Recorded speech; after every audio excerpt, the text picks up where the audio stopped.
Welcome to சிவிக்குட்டி channel. இன்றைக்கி வெங்காய பொரியல் எப்படி செய்கிறதுன்னு செய்யலாம் வாங்க. இந்த சேனலை இப்போ தான் முதன்முறையாக பார்க்குறீங்கன்னா லைக் பண்ணுங்கள், ஷேர் பண்ணுங்கள், கமெண்ட் பண்ணுங்கள், முக்கியமாக சப்ஸ்கிரைப் பண்ணுங்கள். வாங்க வீடியோக்குள்ளே போகலாம். வெங்காய பொரியல் செய்கிறதுக்கு ஒரு கடாயில் 2 ஸ்பூன் கடலெண்ணெய் சேர்த்துக்கிறேன். 1/2 ஸ்பூன் கடுகு சேர்த்து பொரிய விட்டுடலாம். அது கூட 1/2 ஸ்பூன் கடலைப்பருப்பு சேர்த்து அதை செவந்து வர வரைக்கும் வதக்கிக்கலாம்.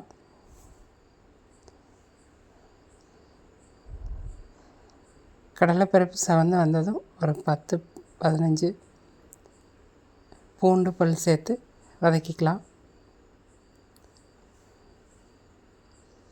இப்போ அது கூட 2 பெரிய சைஸ் பெரிய வெங்காயத்தை நீல வாக்கில் வெட்டி சேர்த்துக்கலாம்.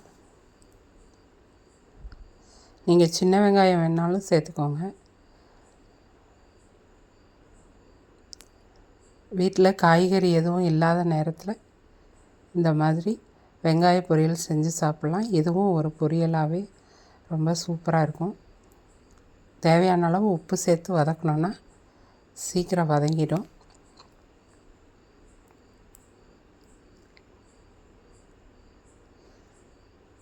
இப்போ ஒரு சிட்டிகை மஞ்சத்தூள் சேர்த்து வதக்கிக்கலாம்.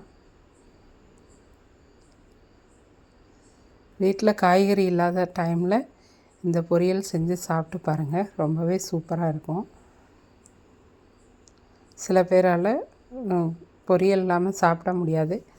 காய் இல்லைன்னா இந்த மாதிரி செஞ்சு சாப்பிடுங்க. இப்போ ஒரு 1/4 ஸ்பூன் பெருங்காயத்தூள் சேர்த்து வதக்கிக்கலாம்.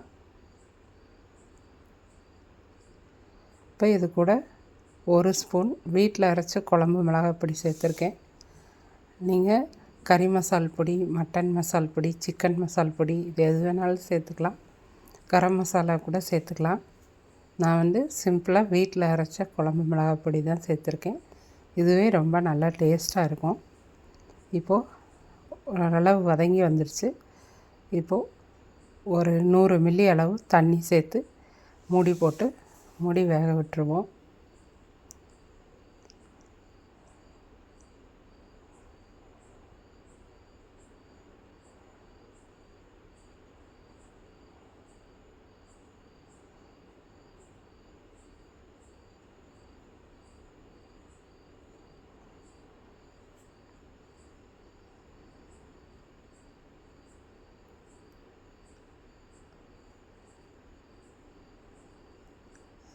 இப்போது மூடியை திறந்து பார்த்துருவோம்.